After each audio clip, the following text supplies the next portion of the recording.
आज के इस वीडियो में हम बात करेंगे बीएड के द्वितीय वर्ष के अतिलघुत्तरीय महत्वपूर्ण प्रश्नोत्तर के बारे में। तो चलिए फ्रेंड्स स्टार्ट करते हैं। बीएड द्वितीय वर्ष, विषय अधिगम का आकलन एवं क्रियात्मक अनुसंधान।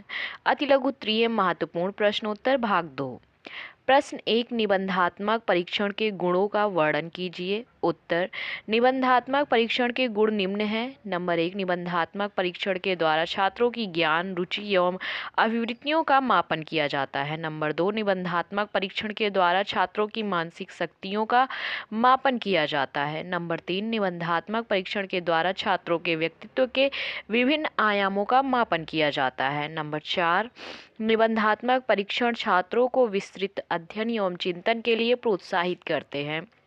नंबर 5, निबंधात्मक परीक्षण के द्वारा छात्रों की अंतर्दृष्टि तथा दूरदृष्टि का मापन किया जाता है। प्रश्न 2, निबंधात्मक परीक्षण के दोषों का वर्णन कीजिए।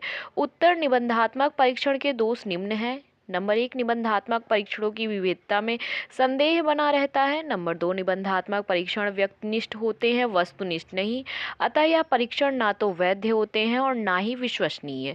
नंबर 3, यह परीक्षण संपूर्ण पाठ्यक्रम का प्रतिनिधित्व नहीं करते हैं, अतः यह परीक्षण व्यापक नहीं होते हैं। नंबर 4, निबंधात्मक परीक्षणों के प्रश्न प्रायः एकार्थी नहीं होते हैं। नंबर 5, मूल्यांकन कार्य में जागरूकता की कमी के कारण छात्र इनकी तैयारी के लिए अधिक सजग नहीं होते हैं। तो चलिए देखते हैं प्रश्न 3, परीक्षण की विश्वसनीयता एवं वैधता के अंतर को स्पष्ट कीजिए।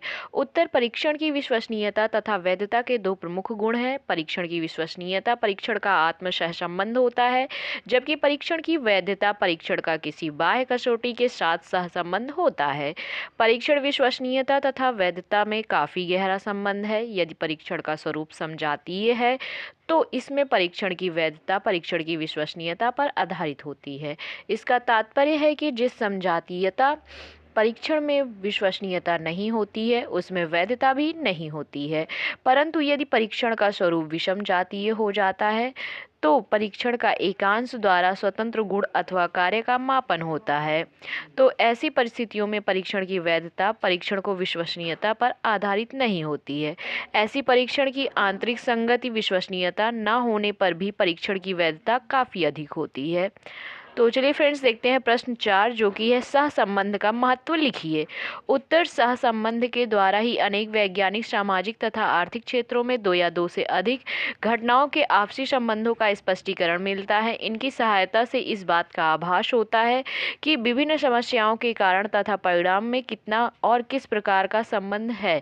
प्रतीयमान विचरण, अनुपात, अंतर्गणन, बाह्यगणन आदि अनेक सांख्यिकीय धारणाएं सहसंबंध सिद्धांत पर आधारित होती हैं।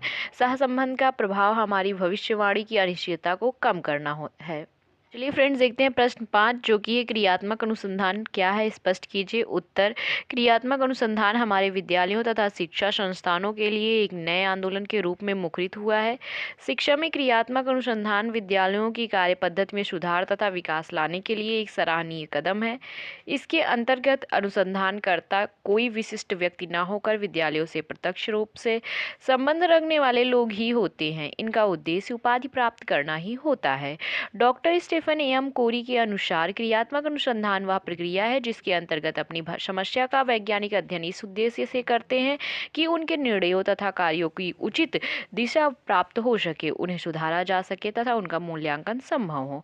एल.वी. रेनमेंड तथा एच मौरी के अनुसार नवीन ज्ञान को प्राप्त करने के लिए व्यवस्थित प्रयास ही अनुसंधान होता है। प्रश्न 6, अनुसूची क्या है, स्पष्ट कीजिए। उत्तर, अनुसूची सामग्री संकलन हेतु प्रश्नों की एक व्यवस्थित सूची है जिसके उत्तरों को स्वयं अनुसंधानकर्ता क्षेत्र में जाकर सूचनादाताओं से आमने सामने के संपर्क द्वारा भरता है। उद्देश्य आमने सामने की स्थिति में सूचना संकलित करना है। गुडे एवं हॉट के अनुसार अनुसूची एक नाम है जो प्रायः प्रश्नों की एक सूची के लिए प्रयुक्त किया जाता है जो कि साक्षात्कारकर्ता द्वारा दूसरे व्यक्ति से आमने सामने की स्थिति में पूछे और भरे जाते हैं। बोगार्ट्स के शब्दों में अनुसूची उन तथ्यों को प्राप्त करने के लिए एक औपचारिक प्रणाली का प्रतिनिधित्व करती है जो वैश्विक स्वरूप में है और जो स्पष्ट रूप से दिखाई देने योग्य है। मैकोर्मिक के शब्दों में अनुसूची प्रश्नों की एक सूची है, अधिक कुछ नहीं, जिनकी संकल्पना व उपकल्पनाओं की संरचना जांच के लिए उत्तर देना आवश्यक दिखाई देती है। प्रश्न 7, अनुसूची की विशेषताएं लिखिए। उत्तर, अनुसूची में निम्नलिखित विशेषताएं होती हैं।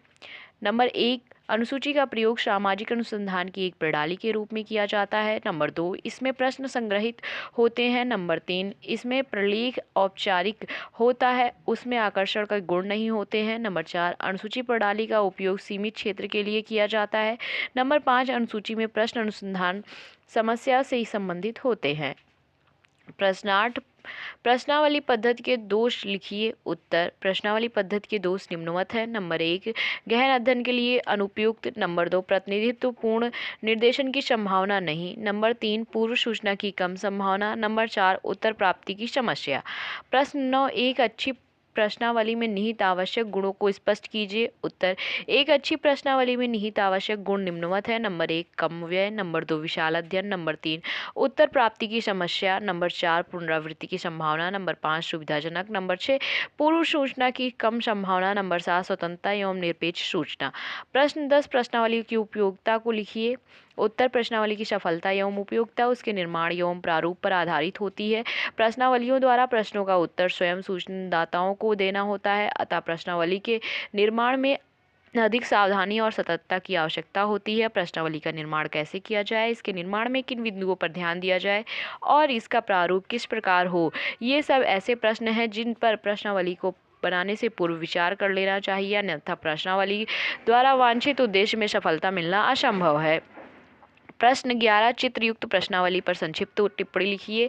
उत्तर, आधुनिक युग में मनुष्य के पास इतना समय नहीं है कि वह लंबे लंबे प्रश्नों का उत्तर दे सके, इसलिए चित्रों के द्वारा प्रश्नावली को अधिक से अधिक नवीन, आकर्षण व सरल बनाने की कोशिश की जा रही है। व्यक्ति भी ऐसी प्रश्नावली की ओर आकर्षित होते हैं और प्रश्नों की सुविधाजनक पूर्ण ढंग से समझ सकते हैं। इस प्रश्नावली को भरने में कम प्रयत्न और समस्या की तथा समय की आवश्यकता होती है और उत्तरों की जांच भी सरलता से की जा सकती है। प्रश्न 12, खुली तथा अप्रतिबंधित प्रणाली को स्पष्ट कीजिए। उत्तर, ऐसी प्रश्नावली में सूचना दाता को खुलकर विचार करने की स्वतंत्रता होती है और इस प्रकार विवरणात्मक अथवा गुणात्मक सूचनाएं प्राप्त हो जाती हैं। प्रत्येक प्रश्न के लिए प्रश्नावली में उचित स्थान छोड़ दिया जाता है। इसके उदाहरण निम्नवत है। नंबर 1, सहशिक्षा के बारे में आपके क्या विचार हैं। नंबर 2, भारत में मंग निषेध के बारे में आप क्या कह सकते हैं। इस प्रकार के प्रश्नों में सूचनादाताओं को विस्तार पूर्वक उत्तर देने में होता है।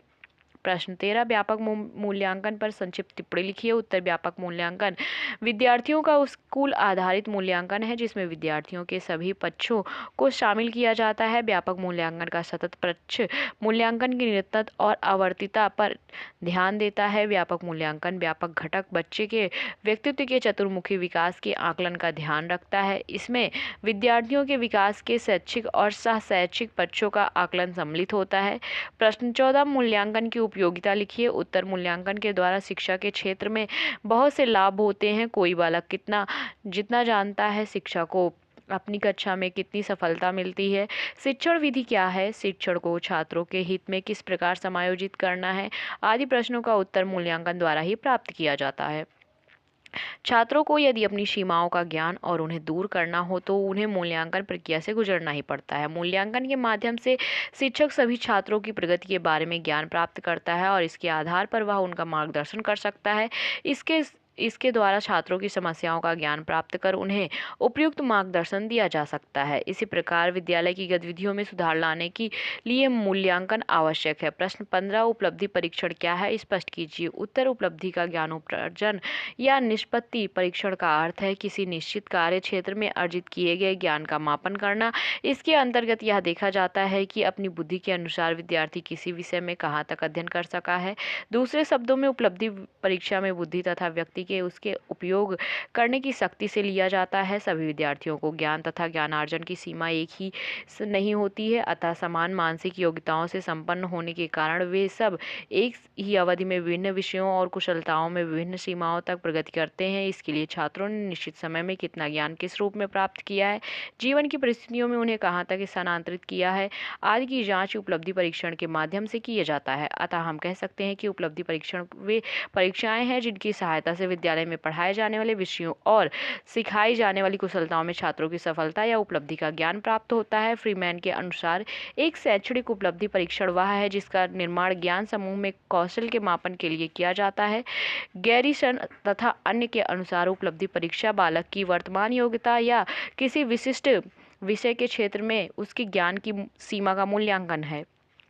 प्रश्न 16 सतत और व्यापक आकलन का क्या है? उत्तर लिखिए। उत्तर उत्तम शिक्षा और परीक्षण कार्यक्रम में सुधार के लिए शैक्षिक जगत में निरंतर चर्चा होती रहती है। सतत आकलन का विकास और विचार परीक्षा सुधार में 2 सिद्धांतों पर आधारित है। प्रथम, सतत आकलन उसी व्यक्ति के द्वारा किया जाता है जो अध्यापन करता है। द्वितीय, आकलन का कार्य सत्र के अंत में परीक्षा प्राप्तांकों के अंकों के आधार पर किया जाता है। शैक्षिक सत्र की अवधि में अध्यापन कार्य कर रहे या शिक्षक द्वारा समय समय पर निरंतर होता रहता है। सतत आकलन में अध्यापक द्वारा थोड़े थोड़े अंतराल में निरंतर आकलन के कारण छात्रों की प्रगति का आकलन अध्यापकों का ज्ञात रहता है तथा छात्रों को अपनी कमियों का भी ज्ञान होता रहता है। सतत आकलन द्वारा छात्रों के समस्त गुणों की सीमा जो न केवल शैक्षिक क्षेत्र में संबंधित हो वरन शारीरिक, मानसिक, सामाजिक एवं सौंदर्य की जानकारी भी प्राप्त होती रहती है। प्रश्न था सांख्यिकी की सारणीय का महत्व बताइए। उत्तर, सांख्यिकी में सारणीयन का निम्नवत महत्व है। नंबर 1, जटिल आंकड़ों का नया रूप देना। नंबर 2, अधिकतम आंकड़ों को न्यूनतम स्थान में व्यक्त करना। नंबर 3, आंकड़ों के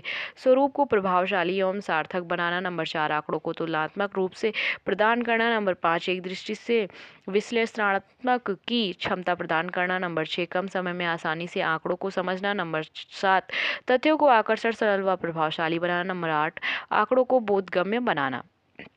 प्रश्न 18, मूल्यांकन प्रक्रिया में पृष्ठ पोषण प्रतिपुष्टि पोषण प्रविधि क्या है? स्पष्ट कीजिए। उत्तर, पृष्ठ पोषण प्रविधि एक प्रकार से प्रबलन का ही एक रूप है। इसमें छात्रों को उनकी सही अनुक्रिया से परिचित कराया जाता है। पुरस्कार, प्रशंसा आदि प्रबलन छात्र को सुखकारी प्रतीत होते हैं। दूसरी ओर अध्यापक छात्रों के कार्यों से अवगत होता है। प्रशंसा पुरस्कार मिलने पर इस क्रिया की आवृत्ति बढ़ जाती है। अतः अनुक्रिया होने पर सही का चिन्ह अथवा सही शब्द छात्र की उस अनुक्रिया को प्रचलित करता है। दूसरे शब्दों में परिणाम के ज्ञान को प्रतिपुष्टि कहते हैं। प्रतिपुष्टि से शिक्षण कार्य प्रभावशाली एवं स्थिर होता है। इससे सीखने वाला और सिखाने वाला दोनों ही लाभान्वित होता है। परिणाम से परिचित होने के बाद छात्र के अधिगम में तीव्रता आती है और परिणाम मिलने से वह और भी अच्छा कार्य करने का प्रयत्न करता है। प्रश्न 19, अवलोकन तकनीकी क्या है? लिखिए। उत्तर, अवलोकन एक ऐसा मापन है जिसमें यंत्रों का प्रयोग नहीं होता है और ना तो मापन करने वाले का मापित किए जाने वालों पर वह इनमें मापन करने वाले ज्ञानेंद्रियों के प्रत्यक्ष उपयोग से व्यवहार का उपयोग करता है, न कि व्यवहार से निर्देशित आवश्यक फलक का। शिक्षा मनोविज्ञान के क्षेत्र में इस विधि का प्रयोग सर्वेक्षण अथवा नियंत्रित प्रयोगों में किया जाता है। प्रश्न 20, अध्यापक और मूल्यांकन पर प्रकाश डालिए। उत्तर, अध्यापक मूल्यांकन की प्रक्रिया का केंद्र बिंदु माना जाता है क्योंकि कक्षा का अध्यापक ही सबसे अच्छी परीक्षा तैयार करने में सहायता कर सकता है। परीक्षा में संशोधन के साथ अपनी पठन पाठन और कला और पाठ्यक्रम में उन्नति करना भी हमारा ध्येय है। इस कार्यक्रम के विकास में सहायता करने के लिए अध्यापक को निम्न बातों का ध्यान रखना होगा। नंबर 1, अपनी कक्षा में अध्यापक और मूल्यांकन की कई नई पद्धतियों का प्रयोग करना। नंबर 2, आंतरिक परीक्षा में मूल्यांकन की प्रक्रिया को प्रारंभ करना। नंबर 3, परीक्षा में सुधार के कार्यक्रम के बारे में अधिक से अधिक जानने के लिए तत्पर रहना। नंबर 4, अपने अनुभवों द्वारा विद्यालयों के साथियों को प्रभावित करना और उनकी रुचि को जागृत करना। तो फ्रेंड्स, आज की इस वीडियो में बस इतना ही। अगर आपको यह वीडियो अच्छी लगे तो प्लीज़ इसे शेयर करें, साथ ही साथ मेरे चैनल को सब्सक्राइब करना ना भूलें। धन्यवाद।